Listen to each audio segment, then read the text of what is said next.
Radio Católica. Radio Católica. Unidos por Cristo y María. Bueno, vamos a introducir. Mi querida Juanita, me da muchísimo gusto saludarte. Eres muy floreada el día de hoy. Muy guapa. Ok. Gracias, gentil auditorio, por admitirnos en sus hogares. El día de hoy estamos celebrando a varios santos, pero me llama la atención estos dos santos que normalmente en las pinturas los vemos todos flaquitos, escuálidos, con cara mística, fuera de este mundo. No, estos eran así bien ponchadotes, eran guardias, eran soldados, y les tocó estar en turno para vigilar la cárcel donde metieron a San Pedro encadenado. Sin embargo, por la actitud amable de oración, de fe de San Pedro, ellos se convirtieron y milagrosamente surgió una fuente de donde él los bautizó. Ellos siguieron en el ejército, y años después, estos dos guardias, estos dos soldados, se llaman Proceso y Martiniano. Y cuando la crucifixión de Pedro en el Vaticano, en lo que era la colina vaticana donde estaba el circo de Nerón, ellos profesaron su fe diciendo: nosotros también nos enorgullecemos de ser cristianos y de profesar la fe de Pedro. Le dijeron: más vale que cambien su actitud o los expulsamos del ejército. Pues no, no vamos a cambiar, es nuestra fe en Cristo. Y entonces el procurador ordenó no solamente que los expulsaran del ejército, sino también que los sentenció a muerte. Después de un martirio en el cual los flagelaron, los golpearon, los martirizaron de una forma muy cruenta, finalmente les cortaron la cabeza como corresponde como correspondía a los ciudadanos romanos. Los martirizaron en la Vía Aurelia, que queda fuera de la ciudad de Roma, ahora ya está integrada, obviamente, y la gente piadosa lo llevó con reverencia a enterrar junto a la tumba de Pedro. Posteriormente, cuando se construyó la Basílica de San Pedro, se les colocó cerca de la tumba de Pedro a los lados de él. Así que esos son los santos que, siendo soldados, teniendo una posición muy conveniente en el ejército romano, ellos decidieron confesar su fe en Cristo y pasar por el martirio. Fíjense qué ejemplo para nosotros, que en nuestra vida muchas veces somos presionados por los amigos que te invitan vamos, no a robar o matar o demás, pero incluso hasta eso, ¿no? Pero simplemente con el sentido de emborracharte y te retan diciendo: ¿qué te manda tu mujer? ¿Que eres Superman? Sí, Superman Dilón, pues mejor que te mande tu mujer y no los cuates. O que te invitan a un table dance o a una situación de infidelidad y que te retan, y muchas veces por no quedar mal con los amigos, niegas tus valores morales, niegas tu fe. Entonces hay que saber ser fieles a Cristo en todo momento. Y el Evangelio de hoy, ya se me olvidó cuál era el Evangelio de hoy. Jesús sube a la barca con sus discípulos y estaba medio cansado, así que se durmió en la popa, estaba reclinado en colchones, y entonces el mar se empezó a embravecer y empezó a caer una fuerte tormenta. La barca se empezó a llenar de agua, y entonces los discípulos le dicen: Señor, sálvanos, que perecemos. Dice: ay, gente de poca fe. Y entonces se increpó al mar diciendo: asilénciate y cálmate. Y el mar lo obedeció, y dijeron: caray, ¿quién es ese que hasta el mar y el viento lo obedecen? Bueno, pero Jesús reprocha que no tienen fe, y yo creo que en situaciones tormentosas en nuestra vida tenemos tanto pánico, se nos olvida que el Señor está siempre ahí con nosotros. Y si recordamos, pues las situaciones difíciles las hemos superado con la ayuda de Dios, que no nos falla. Entonces es importante tener fe. Me recuerda un niño que iba solito en el avión, digo, en un asiento, él solo, y se sentó a un lado una señora junto a él. El niño iba muy entretenido, leyendo cuentos o jugando, veto a saber, ¿no? Pero iba de lo más tranquilo. Bueno, ya que una vez que estaba en el aire, se azotó una fuerte tormenta con bolsas de aire que de repente bajaba el avión así, luego subía.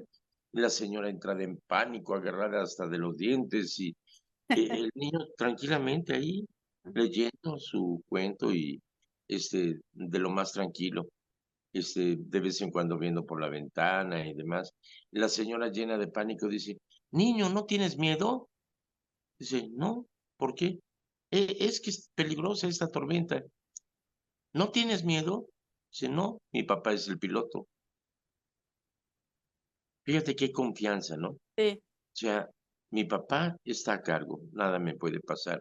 Mi papá es el que domina el avión, el que lo lleva, y sé que voy a llegar bien. Esa es la fe, confianza. Y si nosotros también aprendiéramos esto, que cuando estamos en medio de una tormenta en nuestra vida, decir: mi Padre Dios es el piloto, Jesucristo está amando. Y así que, ¿cuál es el problema? ¿Cuál es el miedo? Hemos salido antes bien, también ahora saldremos bien. Así que no tengamos miedo, ¿ok? Fíjate que esta frase la decía muy frecuentemente Juan Pablo II, porque a él le llegó en profundo. Y cuando estaba en Polonia, los nazis que ocuparon Polonia, este, tomaban gente inocente, gente civil, y los fusilaban. Entonces Juan Pablo II estaba escondido en una calle y de repente se abre una puerta y lo jalan para adentro. Este, y le dijo, era un sastre, le dijo: no tengas miedo. El mal siempre regresa en formas nuevas, pero siempre es vencido. El mal se devora a sí mismo. Y es muy cierto. El dominio nazi fue derrotado por la presencia de los rusos, que derrotaron a los nazis ahí en Polonia y liberaron Polonia, pero y quedaron bajo el dominio de el comunismo. Entonces se fue el nazismo, pero entró el comunismo. Y fue realmente gracias a Juan Pablo II que el comunismo fue erradicado en Polonia. Y posteriormente, gracias a Gorbachev, eh, que hizo la perestroika, el cambio, se dejó el comunismo gracias a la influencia de Juan Pablo II. Un gran hombre, Juan Pablo II. Bueno, pues así que no temáis, porque solo Judas tuvo miedo. Ok. ¿No Mi iba así querido, o sí? perdóname. ¿No iba así? ¿No terminaba así la frase o sí? No, los que son medio albureros sí saben cómo termina. Sí, así es, padre. Dice: no temáis, porque solo Judas temió. Bueno, cuéntame, tenemos preguntas, chismes, comentarios, aclaraciones, dudas, quejas, inquietudes o qué sé yo, échatelas. Como siempre, ya sabe que hay preguntas. A ver, El mismo título su programa lo dice, preguntas, a ver, pregúntame. Bueno, cualquier pregunta es buena. sí, la primera pregunta le están preguntando que ¿cuál es el versículo más grande que hay en la Biblia? Bueno, ¿y para qué te interesa saberlo, hombre? Lo importante es no que te aprendas capítulos y versículos, sino más bien que conozca la palabra de Dios, no por cuánto mide. Pero como curiosidad, mira, el versículo más largo está en el libro de Esther, capítulo 8, versículo 9. Cuenta con 81 palabras. ¿Qué dice? Ponte a leerlo. Esther, capítulo 8, versículo 9. ¿Ok? Contestada tu pregunta, mi querido amigo. Bueno, ¿Qué más? ahí está esa pregunta por medio de WhatsApp, le hicieron esta pregunta. La siguiente, le preguntan que si es correcto dirigirse o decirle a Jesucristo hermano, siendo que es Él Dios mismo. Pues mira, la gente le llamaba maestro, rabino, eh, algunos le llamaban Jesús. A todos nosotros somos hermanos, pero a mis hermanos no les digo, oye hermano o hermana, les digo Jairo, Estrellita, le llamaba Sergio. Eh, Ser hermano no significa que necesariamente tienes que llamarle hermano. El vicario del clero, el padre Brandon, me llama brother. Ok, ok, Mm, brother, pero es en un sentido de hermandad del sacerdocio. De hecho, Cristo es Dios hecho hombre, pero Él nos entregó a María como madre nuestra. Dice, he ahí a tu hijo, hijo, he ahí a tu madre. Desde entonces María se fue a vivir a casa de Juan. Pero también dicen, tu madre y tus hermanos te buscan. ¿Y quién es mi madre? ¿Quiénes son mis hermanos? Y señalando a sus discípulos, dice, todo aquel que obedece, que hace la voluntad de mi Padre es mi hermano, mi madre, mi hermana. No excluye a María Santísima, sino que nos incluye a nosotros como hermanos. Pero además nos enseña a llamarle a Dios Padre eh, con cariño y nos lo hace como Padre nuestro. Y Jesucristo se refiere a que Dios es nuestro Padre. Cristo, siendo Hijo único de Dios, se hace un hombre como nosotros y por lo tanto nos hace hermanos. Mediante el bautismo somos hijos adoptivos de Dios y por lo tanto somos hermanos de Cristo. Así que sí, Cristo es nuestro hermano, pero le llamamos con cariño Jesús, Cristo Jesús, Maestro, Dios, así le llamamos. Ujú. Digo, no hay inconveniente. Sí, Cristo es nuestro hermano, pero podemos llamarle Jesús mío y Dios mío, Señor mío. Ujú. ¿Cómo te sientes a gusto? Bueno, la siguiente pregunta dice que, ¿qué se entiende por, o puede explicarles por la palabra catecumenal? Catecumenal, Catecumenal. catecumenado. Mm, Mira, ok. desde el principio de la iglesia, quienes se convertían al cristianismo, salvo algunas excepciones que se les bautizaba inmediatamente, ya cuando la iglesia se empieza a organizar, empiezan a adoctrinar y a enseñar a Cristo, evangelizarlos. Y eso tomaba un tiempo, podría ser un año, podrían ser 40 días. Y durante ese tiempo, quienes iban a ser bautizados vestían de color morado, que significa el signo de transformación, de cambio. Y el día de su bautismo se revestían de blanco. Ese proceso era el proceso de los catecúmenos, los que estaban preparándose para recibir el bautismo. Actualmente hay un programa que es el programa catecumenal. Eh, Hay de dos tipos. Uno que es el programa de enseñanza para quienes van a recibir los sacramentos desde el bautismo, confirmación, Eucaristía, el día de la Pascua, y entonces hacen un catecumenado. Pero también hay un programa de evangelización para adultos que se llama el programa catecumenal. Entonces, haciendo referencia precisamente a la enseñanza que se daba a quienes iban a recibir los sacramentos desde antiguo. ¿Ok? Espero haber contestado tu pregunta. Es un tiempo de catequesis, de enseñanza, catecúmeno. ¿Ok? De hecho, cuando somos bautizados, se nos da la unción de los catecúmenos en el pecho. ¿Ok? Que es los que van a recibir el bautismo. Que nos da fortaleza, que nos da salud en Cristo, que nos da capacidad de resbalarnos del pecado, que nos da salud en Cristo. Todo eso significa esa unción de los catecúmenos. Ujú. Sobre la religiosidad, se puede aplicar en varios puntos. Sería como anteriormente que uno en sus casas o en tiempos de antes teníamos más imágenes en nuestras paredes, en nuestras casas. Últimamente se ha ido terminando muchísimo eso porque ya ahí lo que es material pues se va combinando. Entonces la religiosidad también puede ir entre lo que es cómo vive uno su religión o nos podría hablar sobre de esto un poquito. Bueno, mira, es cierto que en las casas antiguas a mí me tocó que estaba lleno de cuadros religiosos y de imágenes y demás, pero también había cuadros de pinturas clásicas, había también de todo. Depende de la gente y depende de la cultura.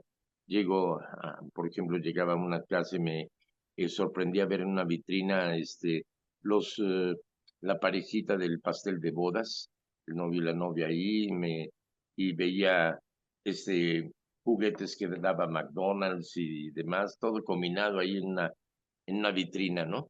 Sin ton ni son. Pero había casas de muy buen gusto. Mira, cada quien, la casa es el reflejo de quien la vive.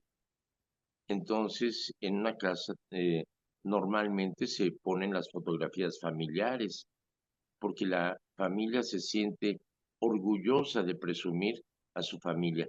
Pues no, mira, mis hijos no están, pero ya mi hija Margarita ya se casó con fulano de tal, mira, aquí está su foto, y mi hijo Federico es ingeniero y está trabajando en tal parte, y les enseñan las fotografías, o sea, la fotografía es una forma de presumir a la familia o de hacer presente a la familia.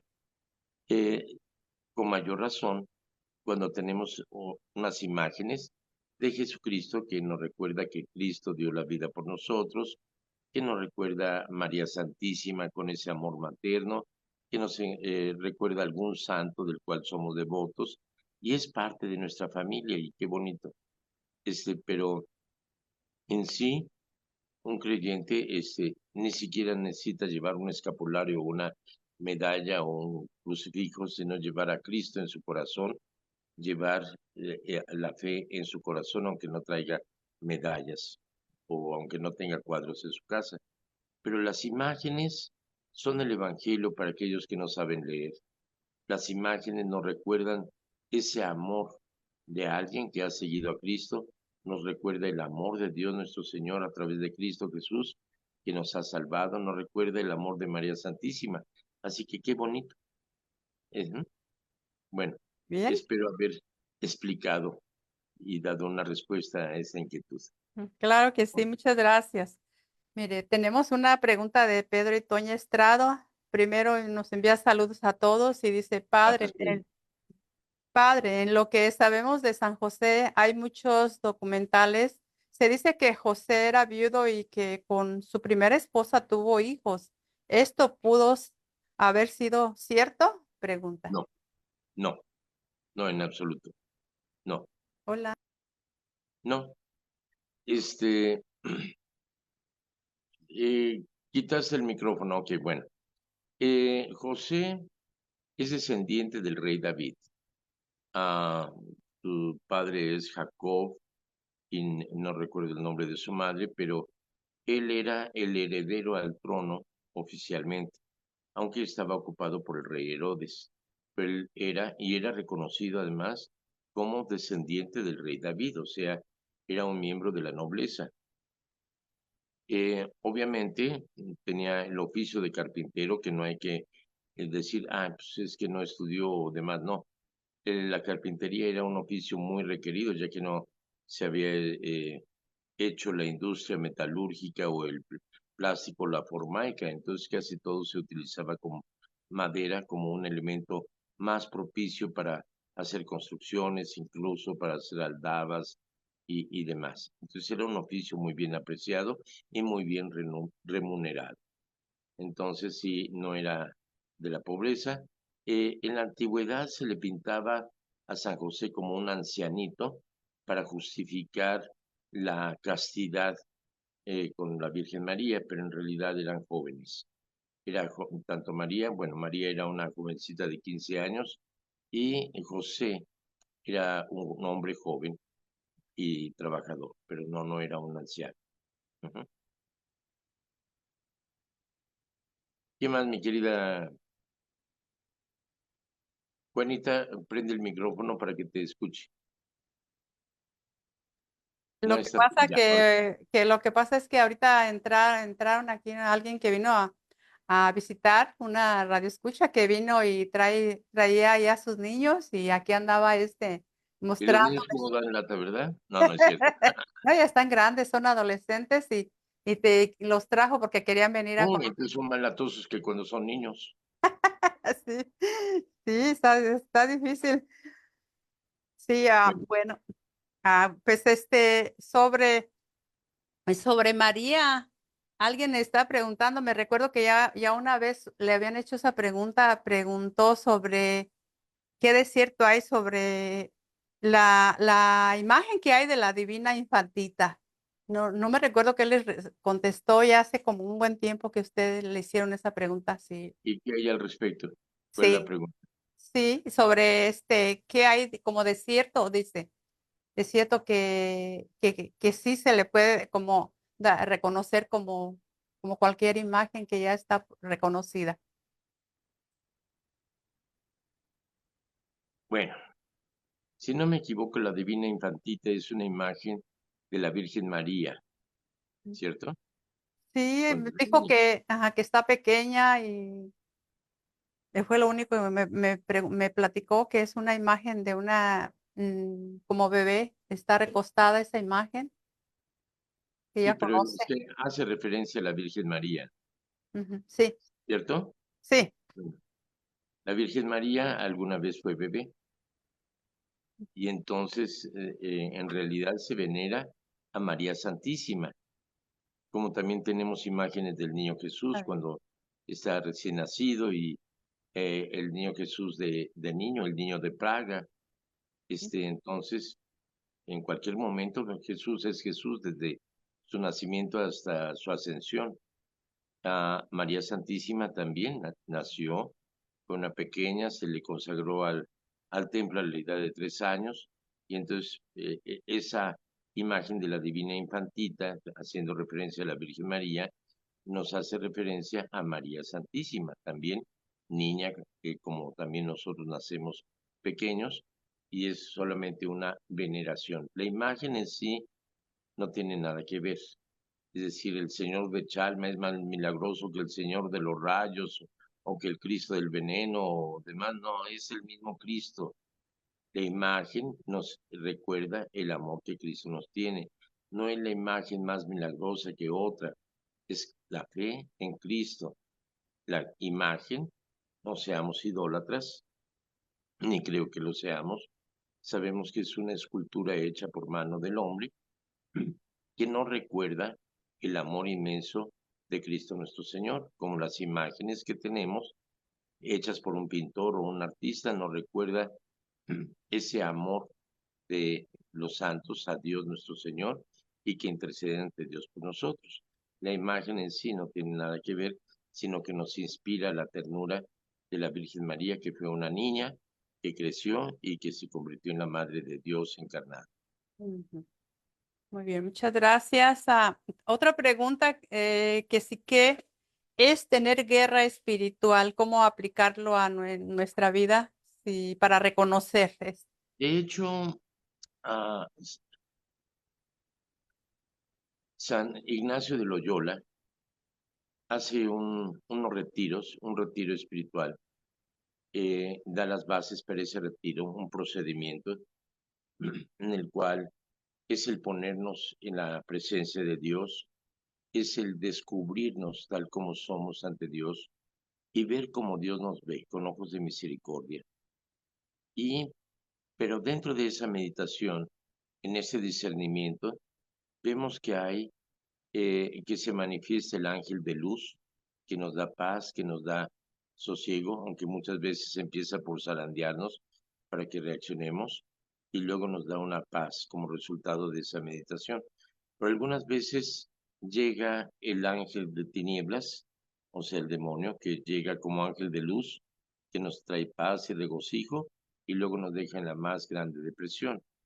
Entonces, hay esa guerra espiritual en nosotros mismos cuando realmente buscamos el crecimiento y la búsqueda de la verdad y de un crecimiento espiritual, pues está la guerra entre lo que nosotros queremos y lo que Dios quiere para nosotros. Está entre los apegos que tenemos hacia algo y realmente liberarnos de esos apegos para alcanzar un mayor tesoro en el cielo. Entonces eso es un conflicto o una guerra espiritual, porque el seguir al Señor supone dejarlo todo para irlo a seguir a Él y eso nos cuesta trabajo. Entonces eso nos crea un conflicto espiritual. Ujú. Bueno, muchas gracias. Tiene otra pregunta de Pedro y Toña Estrada. Dice, padre, ¿qué nos puede decir o decirles a las personas que dicen yo no voy a misa porque siempre dicen lo mismo? No comas, no desayunes porque siempre desayunas lo mismo en tu rutina, ya sea unos huevitos fritos, un tamal o demás, y todos los días es lo mismo, entonces mejor ya no desayunes. No es lo mismo. Quiere decir que no has puesto atención en la celebración de la misa. Celebramos el mismo sacrificio de Cristo que hizo el Jueves Santo y que lo realizó en la cruz el Viernes Santo, y que resucitó el Domingo de Resurrección.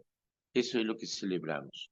Cada día es la celebración de la pasión, muerte y resurrección de Cristo y el alimentarnos del banquete espiritual que es su cuerpo, no una representación, sino su cuerpo que nos da vida eterna y que al alimentarnos de él nos fortalece y nos hace crecer. El Evangelio, si te das cuenta, no es el mismo. Las lecturas no son las mismas. Y durante el año tenemos, así como el año tiene sus estaciones de primavera, verano, otoño, invierno, así también en la liturgia tenemos, vivimos y revivimos los diferentes pasos de la iglesia y de Cristo a través del tiempo con nosotros. Empezamos con la espera, que representa la espera de todo el mundo, para una salvación y que nos renueva de esperanza hacia el nacimiento del Mesías, el tiempo de la Navidad con Cristo que ha nacido, que es Dios que viene a estar cercano a nosotros. Posteriormente viene el tiempo ordinario, que no es un tiempo árido, sino que es un tiempo de germinar, de crecer. Es por eso el color verde de las vestimentas. Posteriormente viene el tiempo de la Cuaresma, 40 días de penitencia, ayuno, que nos recuerda cómo el pueblo de Israel caminó por el desierto 40 años y cómo Cristo pasó 40 días en el desierto y cómo también nosotros nos estamos preparando para llegar a esa tierra prometida, para llegar al culmen con la pasión, muerte y resurrección de Cristo en la Semana Santa y la Pascua de Resurrección. Y entonces son 40 días de alegría en la Pascua, que también celebramos la Santísima Trinidad, celebramos la Ascensión del Señor, celebramos también el nacimiento de la Iglesia en Pentecostés y posteriormente otra vez entramos al tiempo ordinario en el cual nos enriquecemos con la acción de Cristo, de la Iglesia, desde el Antiguo Testamento, el Nuevo Testamento, las cartas apostólicas. Así que si te das cuenta, no es lo mismo. Cada día es algo diferente. Hay que vivirlo plenamente. ¿Ok? Y es muy importante. Muchas gracias, padre. Mire, tenemos aquí otra pregunta. Dice que qué quiere decir someterse a Dios, diciendo que Dios nos habla siempre de darnos esa siempre bendición o levantarnos cuando estamos caídos en preocupaciones o cosas así. ¿Cómo aplica aquí someterse a Dios? Sí. Es algo que tú haces voluntariamente, no es a la fuerza. El Señor siempre respeta tu libertad. Ujú. Mm, Hay cosas que no entendemos y que muchas veces queremos quedarnos en nuestra prisión. Tengo ratoncitos que caen en las jaulas. Algunos son muy pequeños y lo común es de que los ratones grandes, en cuanto abro la jaula, salen corriendo. Pero los ratoncitos, incluso ayer me pasó, un ratoncito pequeñito, no quería salir de la jaula. Salió de la jaula y se volvió a regresar. Y muchas Le veces gustó la vida. quedarnos en nuestra jaula, cuando que realmente lo estoy liberando para que se vaya con sus amiguitos, con quien lo pueden proteger. Ah, entonces nos pasa eso. Muchas veces queremos quedarnos en nuestra prisión y tenemos miedo de salir de ella. Jesucristo nos invita a salir de la jaula, nos invita a salir de lo que nos oprime, pero el someterse a Cristo no es un sentido de esclavitud. Nos invita, Él pone condiciones. Ustedes son mis amigos si cumplen lo que yo les he mandado. O sea, pone condiciones. Jesucristo nos invita a seguirlo, nos invita a vivir para Él, pero muchas veces no queremos. Queremos seguir en esa jaula donde nos sentimos protegidos, nos sentimos a gusto. Jesucristo nos da un mandamiento. Ámense los unos a los otros como yo los he amado. No, pero es que me cae gordo fulano y sutano. Ama a tus enemigos y pide por los que te persiguen. Pero ¿cómo si yo prefiero partirle su mandarina en gajos? Pero ámalo y ora por tus enemigos. Y si tu enemigo tiene hambre, dale de comer, y si tiene sed, dale de beber. Eso es lo que nos manda Jesús. Someternos a Cristo es someternos a amar, a buscar el bien para los demás. Eso es lo que nos pide el Señor, pero eres libre. Él te enseña el camino, Él te dice, yo soy el camino, la verdad de la vida. Nadie va al Padre si no es por mí. Entonces Cristo nos está enseñando ese caminar. Someternos a Cristo es aceptar, negarnos a nosotros mismos, tomar nuestra cruz de cada día y seguirlo. ¿Ok? Bien, muchas gracias. Mire, otra pregunta.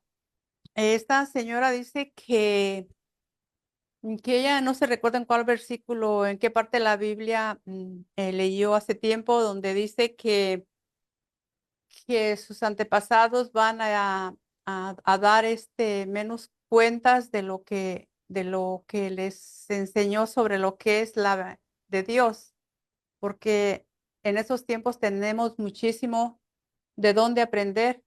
Dice que si es así, que hoy en estos tiempos nos va a pedir más cuentas porque tenemos muchísimo de dónde aprender, mucho dónde ir a misa y X cosas, porque dice que anteriormente, en aquellos tiempos, las personas iban muy lejos hasta caminando a ir a misa. Y es lo que la pregunta de ella, puede ser esto, que hoy nos va a pedir más cuentas a nosotros. Mira, creo que estamos viendo a un Cristo como un juez despiadado que nos lleva cuentas de, pero no hiciste esto, pero no. No, más bien creo que el juicio final es como lo manifiesta al final de los tiempos. Vendrá el Hijo del Hombre y separará los buenos de los malos, como separa los cabritos de los corderos un pastor. Y dirá a los de la derecha, vengan benditos de mi Padre, porque tuve hambre, me dieron de comer, tuve sed, me dieron de beber, estuve desnudo y me fueron a visitar. No, no, no, no. Estuve desnudo y me vistieron. Estuve en la cárcel, o enfermo y me fueron a visitar. Sí. Y fui extranjero y me hospedaste en tu casa. Y ellos dirán, Señor, ¿cuándo hicimos eso contigo?